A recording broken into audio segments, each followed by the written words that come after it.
ভারতীয় জনতা পার্টি ভিতরে জগন্নাথ চ্যাটার্জি আর অমিতাভ চক্রবর্তী থাকবে ততক্ষণ এখানে জয়যুক্ত হবার একদম ইম্পসিবল।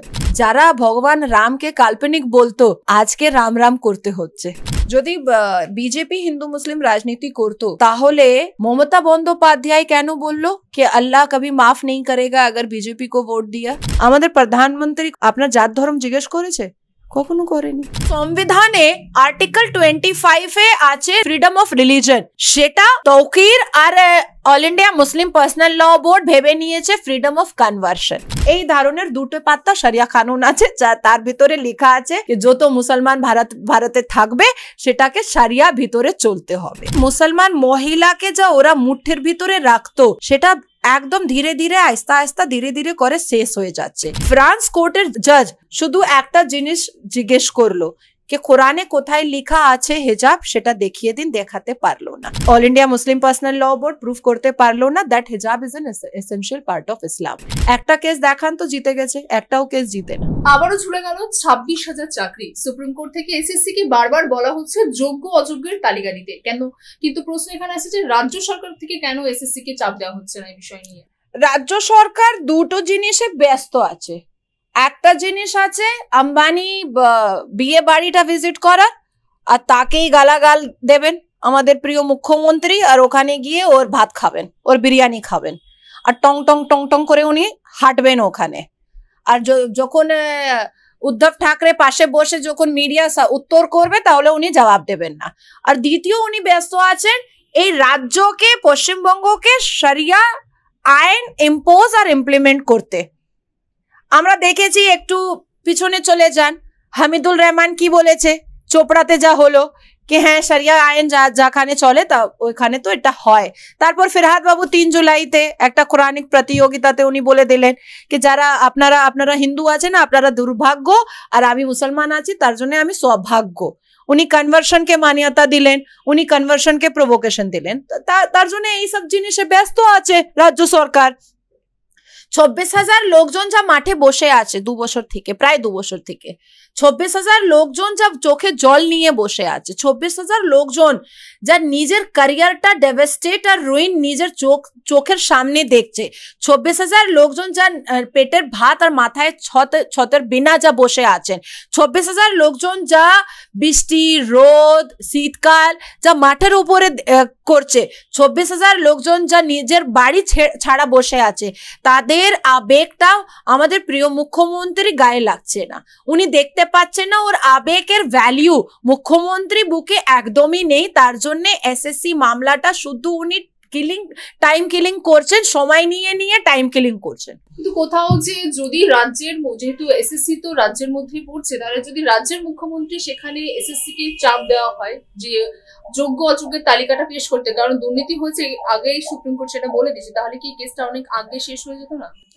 দেখুন, আমি বলবো এটা আমাদের দুর্ভাগ্য যে যা শিক্ষামন্ত্রী ছিল তার বাড়ি থেকে সেক্স টয় বেরোলো, 5-5টা বান্ধবী দেখা গেল, তারপরে একটা কথা ইডি আর সিবিআই মানে ভ্যালিউ করছে না কি করছে সেটা আমি জানি না। ইনভেস্টিগেশন স্টার্ট করার উচিত আছে ফিরহাদ হাকিমের উপরে। আপনি একজন সাংবাদিক, অ্যাঙ্কার, রিপোর্টার, আপনার মনে আছে, আশার একদমই মনে থাকতে হবে, ফিরহাদ হাকিম বাবু বলেছিলেন যে যদি পার্থ চ্যাটার্জি অ্যারেস্ট হবে তাহলে ওনার উপরেও আঙ্গুল তোলা যাবে, আর উনি ডাইরেক্টলি ইনভলভমেন্ট ওনার থাকবে। তাহলে এসএসসি মামলা না অন্য শিক্ষা ভিতরে যা মামলা আছে তার উপরে ফিরহাদ হাকিমকে কেন অ্যারেস্ট করা যাচ্ছে না? দেখুন, মুখ্যমন্ত্রী ওবিসি সার্টিফিকেট ডেটা দিচ্ছে না, crime against women NCRB data উনি দিচ্ছেন না, উনি 100 দিনের কাজের উনি ডেটা দিচ্ছেন না, আমফানের সময় যা টাকা নিয়ে এসেছেন তার ডেটা উনি দিচ্ছেন না, এসএসসি উনি ওএমআর শিট দিচ্ছেন না, টেট উনি কোনো ডকুমেন্ট উনি দিচ্ছেন না, ওনার ভাইপোর উপরে যা এত এলিগেশন আছে তার নথিটা উনি হাইকোর্টে এজলাস কেউ দিচ্ছেন না, সুপ্রিম কোর্ট চলে যাচ্ছে। কিলিং অফ টাইম শুধু করছেন কেন? এরা জানে যে এরা ঘাপলা করেছে, এরা স্ক্যাম করেছে, তার জন্য করছে না। আচ্ছা, কিছুদিন আগে কিছুদিন বলবো না, 1-2 দিন আগে একটি ভিডিও ভাইরাল হয়েছে যেখানে দেখা যাচ্ছে নুসরাত জাহান একটি গাড়ি থেকে নামছেন এবং তার গাড়িতে নীল বাতি রয়েছে। এই বিষয় নিয়ে প্রশ্ন উঠছে যে তার গাড়িতে কেন নীল বাতি থাকবে? না, এর ভিতরে আপনি পুরো মানে প্রশ্নটা আপনার পুরো ছিল না। নুসরাত রুহি জাহান জৈন আম্বানি ওয়েডিংটা ভিজিট করার জন্য, আমিও মহারাষ্ট্রতে ছিলাম, আম্বানি ওয়েডিংটা ভিজিট করার জন্য উনি ক্যালকাটা এয়ারপোর্টে একটা ব্রা আর একটা বয়ফ্রেন্ড জিন্স পরে একটা নোংরা রিভিলিং শরীরটা দেখিয়ে উনি গাড়ি থেকে নামলেন ব্রা পরে, আর ওনার গাড়ির উপরে ব্লু বাতি ছিল। আর এয়ারপোর্টে যত পুলিশরা ছিল তাদের চোখে মতিয়াবিন হয়েছিল। তারা জিজ্ঞেস করতে পারলো না কি আপনার গাড়ির উপরে ব্লু বাতি কেন। ও ব্রা দেখেই পুরো পুলিশরা ওর ব্রায় ভিতরে চলে গেল। নুসরাত রুহি জাহান জৈন নিজেরকে মুসলমান বলে, আমার উপরে যা এই মুসলমান টিএমসি চাটুকারদা যা লুঙ্গি ছাপরা যা এত মেন্ডাকের মতন ফুদুক ফুদুক করে আমার উপরে টিপ্পনি করে, তারা নুসরাত রুহি জাহান জৈনের ব্রার চড্ডির উপরে কেন টিপ্পনি করে না? আল্লাহ তাবারক তাআলা আর প্রফেট মোহাম্মদ সাল্লাল্লাহু আলাইহি ওয়াসাল্লাম আল কোরআনে লিখে দিয়েছে নাজিয়া জিন্স পরতে পারবে না, কিন্তু নুসরাত রুহি জাহান জৈন ব্রা আর চড্ডি পরে পাবলিকের সামনে আসতে পারে, সেটা কি বলে দিয়েছে? এটা আমি আপনাকে জিজ্ঞেস করছি না, আমি মৌলানা শফিককে জিজ্ঞেস করছি, আমি মৌলানা বরকতিকে জিজ্ঞেস করছি, আমি সিদ্দিকুল্লাহ চৌধুরীকে জিজ্ঞেস করছি, আমি ফরহাদ হাকিমকে জিজ্ঞেস করছি, আমি অল ইন্ডিয়া মুসলিম পার্সোনাল ল বোর্ডকে জিজ্ঞেস করছি যে নুসরাত রুহি জাহান জৈন কেন ব্রা পরে আর চড্ডি পরে একজন মুসলমান মহিলা হয় এদিক ওদিক ঘুরে আর টিকটক বানায়? দ্বিতীয় কথা, ইমিডিয়েটলি ওর উপরে এফআইআর করার উচিত। আর সঙ্গে সঙ্গে এয়ারপোর্টে, ক্যালকাটা এয়ারপোর্টে ওই সময়ে যত পুলিশরা ছিল ডিউটিতে তার উপরে এফআইআর করার উচিত। ইগনোরেন্স অফ ক্রাইম এই সেকশন ভিতরে ওই পুলিশরাও জেলের ভিতরে যেতে পারবে। আচ্ছা দিদি, কিছু সময় আগে দেখা যাচ্ছে যে শঙ্করাচার্য স্বামী তিনি একটি মন্তব্য করেছেন, সেখানে তিনি সরাসরি বলেছেন যে উদ্ধব ঠাকরেকে তিনি মহারাষ্ট্রের মুখ্যমন্ত্রী পদে দেখতে চান এবং বিজেপি তার সঙ্গে বিশ্বাসঘাতকতা করেছে। মানে একজন ধর্মীয় গুরু যিনি সরাসরি একটি পার্টির হয়ে কথা বলছেন, নিজের বক্তব্য রাখছেন, কি বলবে বিষয় নিয়ে? না দেখুন, ধর্মগুরুকে সবসময় ধর্মে নিয়ে ব্যস্ত থাকতে হবে। যদি পলিটিক্স করার ইচ্ছা আছে তাহলে ওই ভগবা জামাটা বের করে আপনি কুর্তা আর খাকি পরে নিন, তারপরে পলিটিক্সে চলে আসুন। এর মতন যদি মৌলানা থাকবে তার বিরুদ্ধেই আমি বলবো মুখটা খুলে। এর বিরুদ্ধে যদি এইসব কথা, পলিটিক্যাল কথা যদি কোনো মহান্ত আর আচার্য বলবে তার বিরুদ্ধে আমি বলবো, মুখটা খুলবো। আচ্ছা, একটু অন্য প্রশ্নে যাচ্ছি যে ইতিমধ্যে ইতিহাদি মিল্লাত কাউন্সিলের চিফ মৌলানা তাওকির রাজা বলেছেন যে তিনি মুসলিম পার্টনারদের সঙ্গে বিবাহের মাধ্যমে হিন্দি ইউথদের ম্যাস কনভারসেশনের প্ল্যানিং করছেন 21শে জুলাই, এবং এর জন্য তিনি ডিস্ট্রিক্ট ম্যাজিস্ট্রেটের কাছে তিনি পারমিশনও চেয়েছেন, যদিও এখনো সেই বিষয়ে কিছু জানানো যায়নি যে পারমিশন দেওয়া হয়েছে কিনা। কি বলবে বিষয় নিয়ে? 7 দিন আগে মৌলানা তকির উনি বলেছিলেন যে মুসলমান ছেলেরা নশেড়ি আছে, মুসলমান ছেলেরা নেশা করে। আমার মনে হচ্ছে উনিও কিছু গাঁজা ফাঁজা খান, তার জন্যে সংবিধান আর আল কোরআন বিরুদ্ধে উনি চলে যাচ্ছেন। এখন একটা সময় যখন আমি ন্যাশনাল নিউজ ডিবেটে ছিলাম তখন উত্তরপ্রদেশ ডিজিপি একদম পরিষ্কার বলে দিলেন যে উনি কোনো অ্যাপ্লিকেশন জমা করেননি আর এই ধরনের কোনো অ্যাপ্লিকেশন অ্যাকসেপ্ট হতে পারবে না। হয়ে গেছে প্রথম। দ্বিতীয় আমি বলবো যে এই ইত্তেহাদে মিল্লাত তৌকির যিনি আছেন এর উপরে অনেক বিরাট বিরাট মামলা আছে।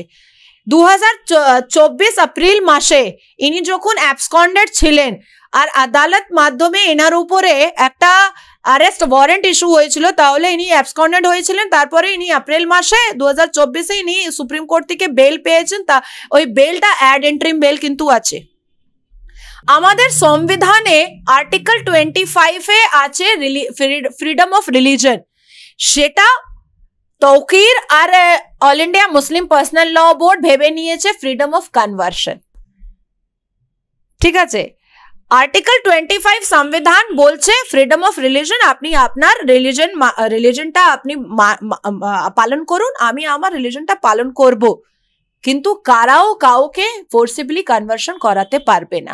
আমাদের আল কোরআনে সূরা আল কাফিরুনে লেখা আছে कि আপনি কাউকে মুসলমান কাউকে ফোর্সিবলি কনভার্সন করাতে পারবে না। আমাদের আল কোরআনে লাকুম দীনুকুম ওয়ালিয়া দীন লেখা আছে, আপনি আপনার ধর্মটা পালন করুন, আমি আমার ধর্মটা পালন করব। ঠিক আছে, মৌলানা তকির মতন যত ইসলামিক প্রিচার আর ইসলামিক ক্লেরিক আছে তাদেরকে বিহাইন্ড দ্য বার জেল পাঠানো উচিত আছে।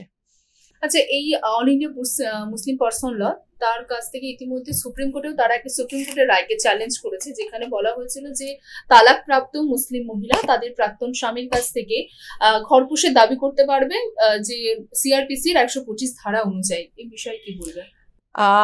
একদম বুধবার মানে প্রিভিয়াস বুধবার এই ইতিহাসিক historical judgment the honourable supreme court pass করেছেন, আর জাজমেন্টে উনি পরিষ্কার লিখে বলেছেন যে আন্ডার সেকশন 125 সিআরপিসি তে যা গুজারা ভাত্তা আছে সেটা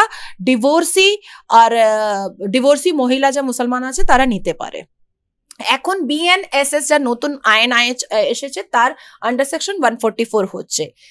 after two decade of legal battle fight, Muslim women পুরো যা এই ভারতের ভিতরে আছে মুসলমান মহিলারা ইনসাফ পেয়েছে। এবার আমার প্রশ্ন আছে কি আবার all India Muslim personal law board বলছে কি আমরা নারাজগি পিটিশন ফাইল করব, আপার বেঞ্চে যাব। ঠিক আছে, চলে যাবেন, কোনো ব্যাপার নেই, কিন্তু আগে এটা জানাতে হবে কি যা শরিয়া কানুন আছে সেটা কি কডিফাইড আছে। এই ধরনের দুটো পাত্তা শরিয়া কানুন আছে, এই ধরনের দুটো পাত্তা শরিয়া কানুন আছে, যা তার ভিতরে লেখা আছে যে যত মুসলমান ভারতে থাকবে সেটাকে শরিয়া ভিতরে চলতে হবে। কিন্তু কি চলতে হবে সেটা তো বলতে হবে, কোডিফাইড করুন না। যদি ক্ষমতা আছে মদনির, যদি ক্ষমতা আছে আসাদুদ্দিন আওয়েসি, একটু কোডিফাইড করুন না শরিয়া কানুন। আর শরিয়া কানুন যদি মুসলমান মহিলার উপরে আসছে তাহলে ইসলামিক আর শরিয়া পানিশমেন্ট নাসির খান বালাৎকারী উপরে কেন হবে না? আফতাব যা শ্রদ্ধার বটি করলো তার উপরে কেন হলো না, হবে না? লারেব হাশমি যা একটা বাস কন্ডাক্টর গলা রেতে দিল তার উপরে শরিয়া ইসলামিক পানিশমেন্ট কেন হবে না? আমি ডেটা দিয়ে দেব, যত মুসলমান বালাৎকারী আছে তাদের অজারটা কেটে দিক all India Muslim personal law board, কেটে দাও না, ইসলামিক পানিশমেন্ট দিয়ে দাও না। দেখুন, এটা হলো গিরগিটের মতন, মানে রংটা চেঞ্জ করার। মুসলমান পুরুষদের এটা বুঝে গেছে কি এবার যা মুসলমান মহিলাকে যা ওরা মুঠের ভিতরে রাখতো, যা ডিক্টেটরশিপ চালাতো, সেটা একদম ধীরে ধীরে আস্তে ধীরে ধীরে করে শেষ হয়ে যাচ্ছে। আর আমরা ওয়েলকাম জানাচ্ছি ইউসিসি কে।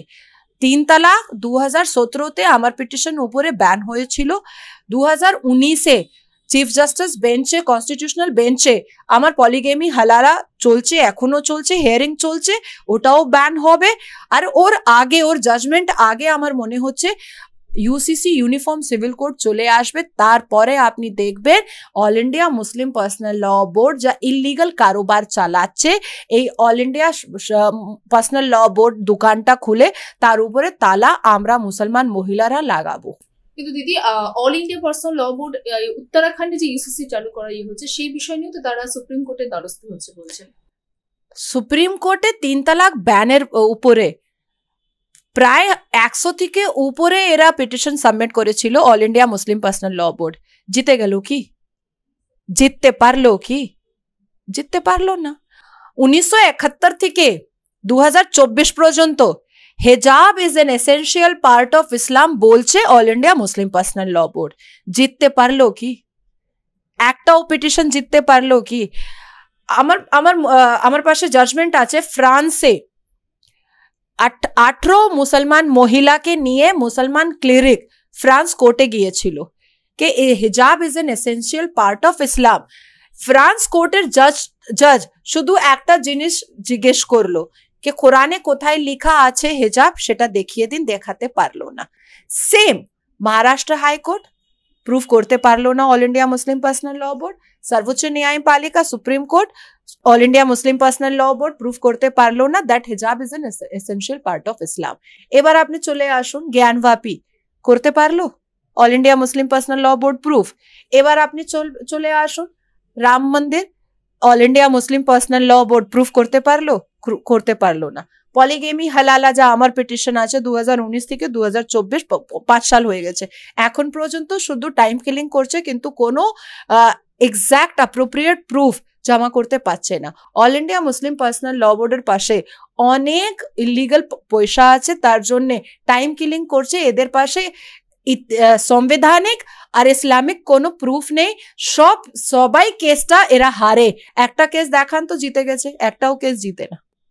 আচ্ছা দিদি, একটু অন্য প্রসঙ্গে যাবো, যে ইতিমধ্যে আমরা জানি যে বাই ইলেকশন হয়েছে, শুধুমাত্র এই রাজ্যে না, গোটা দেশেই মূলত 7টি রাজ্যে হয়েছে, এবং তার মধ্যে একটি কেন্দ্র ছিল বদ্রীনাথ, এবং বদ্রীনাথে কংগ্রেস সেখানে জয়ী হয়েছে। কিন্তু জয়ী হওয়ার পর থেকে সেখানে কংগ্রেসের তরফ থেকে বক্তব্য যে বিজেপি অযোগ্য, তাই তারা বদ্রীনাথে তারা জয়ী হতে পারেনি, যেমন তারা অযোধ্যায় হেরে গেছে। দেখুন, এই পশ্চিমবঙ্গতে বাই ইলেকশন যা হয়েছে সেটা তো ওয়ান সাইডেড ইলেকশন ছিল, সেটা তো সবাই জানে। আর ভারতীয় জনতা পার্টির ভিতরে যতক্ষণ জগন্নাথ চ্যাটার্জি আর অমিতাভ চক্রবর্তী থাকবে, একদম শেষের পাশে চলে যাবে ভারতীয় জনতা পার্টি। 2019-এ আপনি দেখুন আমরা জয়যুক্ত হয়েছিলাম, 2021-এ দেখুন আমরা এত ভালো রেজাল্ট করেছিলাম, 2024 আপনি দেখুন একদম পিছনে চলে যাচ্ছি। আমি আবার বলে দেব, এই পশ্চিমবঙ্গ বাই ইলেকশন হোক, 4 ইলেকশন হোক বা দা ইলেকশন হোক, যতক্ষণ ভারতীয় জনতা পার্টির ভিতরে জগন্নাথ চ্যাটার্জি আর অমিতাভ চক্রবর্তী থাকবে, ততক্ষণ এখানে জয়যুক্ত হবার একদম ইম্পসিবল। অন্য রাজ্যতে যা আপনি কথা বললেন, অন্য রাজ্যতে মানুষ যাকে পছন্দ করে নিয়ে এসেছে সেটা মানুষ এখনো বুঝছে। আর আবার আমি বলে দিচ্ছি, অযোধ্যা আমাদের হার হলো না, আমাদের ওর যা কনস্টিটিউশন যা ছিল সেটা মুজফ্ফরাবাদ ছিল। অযোধ্যা আমরা জিতেছি, অযোধ্যার যা ক্ষেত্র আছে সেটা আমরা জিতেছি, আমরা হারেনি। আর এটা তো খুব ভালো হলো, যারা ভগবান রামকে কাল্পনিক বলতো আজকে রাম রাম করতে হচ্ছে, সেটা তো ভালোই হলো। কিন্তু অন্যান্য যারা বিরোধী দল আছে তারা বলছে যে বিজেপি হিন্দু মুসলিমের যে রাজনীতি করছে, তার জন্য তারা অযোধ্যাতে যেখানে লোকসভা ইলেকশনে তারা সিট হারিয়েছে এবং বিধানসভায় তারা বদ্রীনাথে সিট হারালো। যদি বিজেপি হিন্দু মুসলিম রাজনীতি করতো তাহলে মমতা বন্দ্যোপাধ্যায় কেন বললো कि अल्लाह कभी माफ नहीं करेगा अगर बीजेपी को वोट दिया? তাহলে হামিদুল রহমান কেন বললো कि এটা ইসলামিক রাজ্য আছে, শরিয়া আইন চলে? তাহলে রাহুল গান্ধী কেন as a leader of opposition parliament ভিতরে অভয় মুদ্রা কথা বললো? তাহলে তকির মতন মুল্লা মৌলভি কেন কনভার্সন নিয়ে একটা কাজ করছে? কেন আসাদুদ্দিন ওয়াইসি ফিলিস্তিন জিন্দাবাদ করলো লোকতন্ত্র মন্দির ভিতরে ওথের সময়, শপথের সময়? আপনি আপনি উদাহরণ আমাকে দিন कि ভারতীয় জনতা পার্টি কারা বলেছে, তার উপরে আমি যাব না। আমাদের ভারত প্রধানমন্ত্রী কিছু বলেছে? একটা বলুন, একটা স্পিচ বলুন। উনি তো সবকা সাথ, সবকা বিকাশ, সবকা প্রয়াস, সবকা বিশ্বাস, কোনো জাত ধর্মে নিয়ে উনি তো কখনো কথা বললেন না। এই রাহুল গান্ধী তো বললো, এই মিডিয়া আপনি এসেছেন, আপনি কোন ধর্মে কোন জাতে, এটা তো রাহুল গান্ধী জিজ্ঞেস করেছিল। আমাদের প্রধানমন্ত্রী কখনো জিজ্ঞেস করলো? বলুন তো, আপনার জাত ধর্ম জিজ্ঞেস করেছে? কখনো করেনি।